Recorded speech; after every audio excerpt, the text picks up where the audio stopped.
नमस्कार दोस्तों।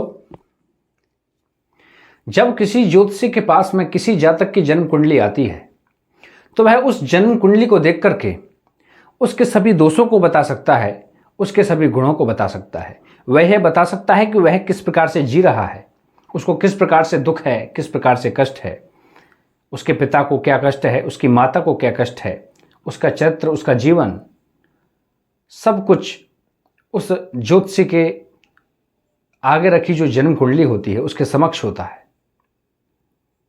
मेरे प्रिय दर्शकों, जन्म कुंडली वेदों का चक्षु होता है, वेदों की आंखें होती हैं। ये यूं ही नहीं कहा गया है, इसमें बहुत सार है। यह कोई कपोल कल्पित कोई शास्त्र नहीं है, बल्कि इसके प्रामाणिकता को पाश्चात्य संस्कृति ने भी बहुत अच्छी तरह से निखारा है।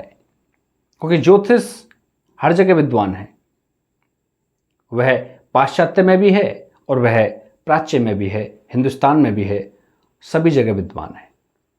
लेकिन उसकी व्यवस्थाएं अलग अलग हैं। कोई किस प्रकार से देखता है, कोई किस प्रकार से देखता है।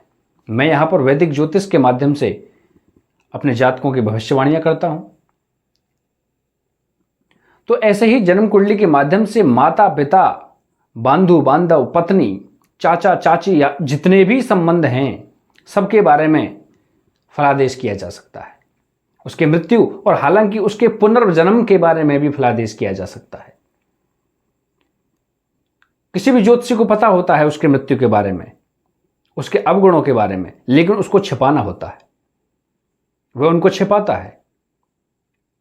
और हां, क्योंकि ज्योतिषी यह चाहता है कि इसका अनिष्ट ना हो, यह ग्रह जो अनिष्ट करने वाला है, इसकी जो अनिष्टता है उसको कैसे कम किया जाए, वह उपाय बताता है। यदि कोई सटीकता से बिल्कुल मन लगा करके उसका उपाय करेगा तो यह बिल्कुल निश्चित है कि जो ग्रह उसको अनिष्ट करने वाला है उसको वह अनिष्ट करेगा, लेकिन उसकी मात्रा बहुत कम होगी। तो आइए आज के एपिसोड में हम जानेंगे जन्म कुंडली में पिता।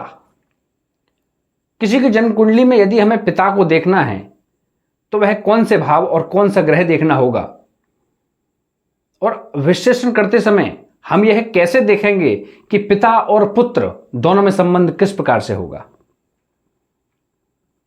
आज का जो समय है वह बहुत ही मायावी है, कलयुग का वास है। पिता और पुत्रों में इस प्रकार से अनबन बनी हुई है कि ज्यादातर देखा गया है कि अमीर लोग हैं, उनके पिता, माता पिता वृद्धाश्रम में पड़े हुए हैं। और यह कोई अनायास नहीं है, उनकी हमने कुंडलियां देखी हैं, विश्लेषण किया है और बिल्कुल सटीकता से पाया गया है कहीं ना कहीं उनकी कुंडली में पिता और पुत्र के बीच में अवश्य ही ग्रहों का बोलबाला रहता है। तो जन्म कुंडली में नवम भाव और नवमेश की स्थिति को देख करके और सूर्य को देख करके, यदि जातक का जन्म दिन में हुआ है और यदि रात्रि में हुआ है तो शनि को भी देखेंगे। इन तीनों की स्थितियों को देख करके हम किसी भी जातक के पिता के बारे में फलादेश करते हैं। और यदि नवम भाव का स्वामी दसम भाव में जाकर के बैठ जाए या दसम भाव में मंगल जाकर के बैठ जाए और जो नवमेश है वह नीच का हो जाए, ऐसी स्थिति में जो जातक का जो पिता होता है वह बहुत ही ज्यादा निर्धन होता है, वह निर्धन परिवार में जन्म लेता है। वहीं यदि नवमेश और सूर्य ये दोनों ग्रह पापत्व लिए हुए बैठे हों या पाप ग्रह की दृष्टि से घिरे हुए हों या पाप जो ग्रह हैं उनके बीच में घिरे हुए हों, कहीं ना कहीं से वह पीड़ित हों, तो हम कह सकते हैं कि उसके पिता को अवश्य ही कष्ट होगा। आप निश्चित जाकर के अपनी कुंडली में ये देख सकते हैं। और वहीं यदि नवमेश और साथ में सूर्य यह शुभ ग्रह हों, शुभ स्थिति में बैठे हुए हों, इन पर गुरु या शुक्र की दृष्टि हो या खुद गुरु या शुक्र हों, इनके जो नवमेश हैं नवाधिपति हैं, पापक ग्रह से नहीं घिरे हुए हों, किसी भी पाप ग्रह की दृष्टि नहीं हो, अवश्य ही जातक का पिता बहुत ही ज्यादा पैसे वाला और सुखी जीवन व्यतीत करने वाला होगा। उसका जो पुत्र होगा वह आज्ञाकारी होगा, उसके पद चिन्हों पर चलने वाला होगा। वहीं यदि जो पिता का षष्टम, अष्टम और द्वादश भाव में राशि है, यदि वह राशि जातक के लग्न में देखने को मिल जाए, यानी कि हम जिस किसी भी जातक की कुंडली देख रहे हैं, उसकी लग्न उसकी पिता की कुंडली के षष्टम, अष्टम और द्वादश भाव की राशि ही है, तो निश्चित तौर पर उसके मुख पर कह दो कि तुम्हारे पिता से नहीं बनती, तुम्हारी वजह से पिता को कष्ट हो रहा है। ऐसा ही है। और यदि दसम भाव में जो राशि है, पिता के दसम भाव में जो राशि है, वह पुत्र की लग्न में भी राशि है, जैसे यूं कहिए कि किसी की कुंडली के दसम भाव में सिंह राशि है, 5 नंबर लिखा हुआ है, और किसी जातक की कुंडली यानी कि उसके पुत्र की जो कुंडली है उसका जो लग्न है उस पर भी 5 अंक लिखा हुआ है, यानी कि सिंह लग्न है, तो निश्चित रूप से आप कह सकते हैं कि वह जो पुत्र है वह पिता के लिए बहुत ही आज्ञाकारी होगा, उसके पद चिन्हों पर हूबहू चलने वाला होगा। यानी कि यदि वह पिता बिजनेसमैन है, व्यापार कर रहा है, तो पुत्र उस व्यापार को आगे बढ़ाने वाला होगा।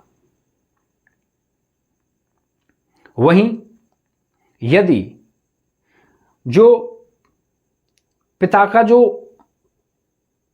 पंचम लग्न केंद्र यानी कि जो केंद्र भाव हैं, प्रथम, चतुर्थ, सप्तम और दसम, इनके जो राशि हैं, और वहीं पंचम और नवम भाव, इनकी जो राशि हैं वह पुत्र की लगन की राशि हो, ऐसी स्थिति में भी पुत्र अपने पिता के लिए शुभदायक होता है और अपने पिता की आज्ञा को मानने वाला होता है।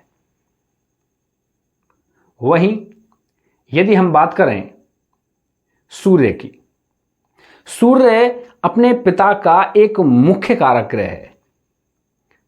यदि किसी की पिता से नहीं बनती है, निश्चित रूप से उसकी कुंडली में जाकर के देख लो, सूर्य पीड़ित होगा, क्योंकि सूर्य पिता का कारक भी है और साथ में पितरों का भी कारक है।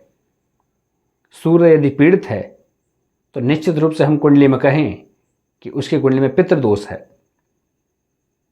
इसलिए नवम भाव भाग्य का भाव होता है और भाग्य पिता ही बनाता है, पितर बनाते हैं मनुष्य का जो भाग्य होता है।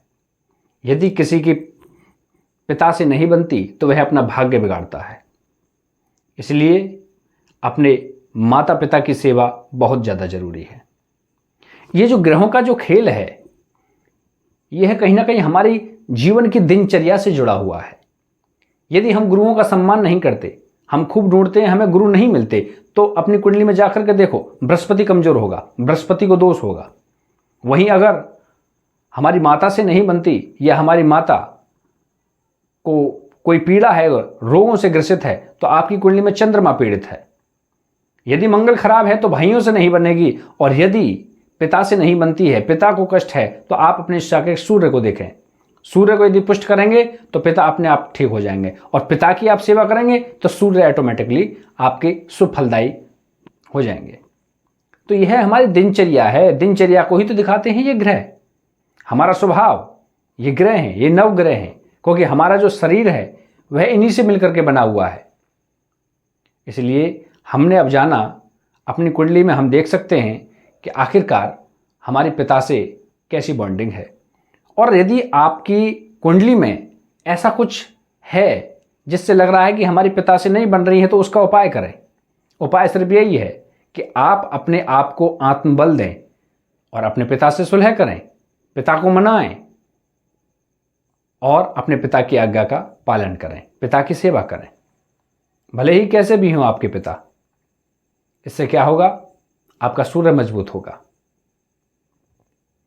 मेघनाथ बहुत बड़ा पितृभक्त था।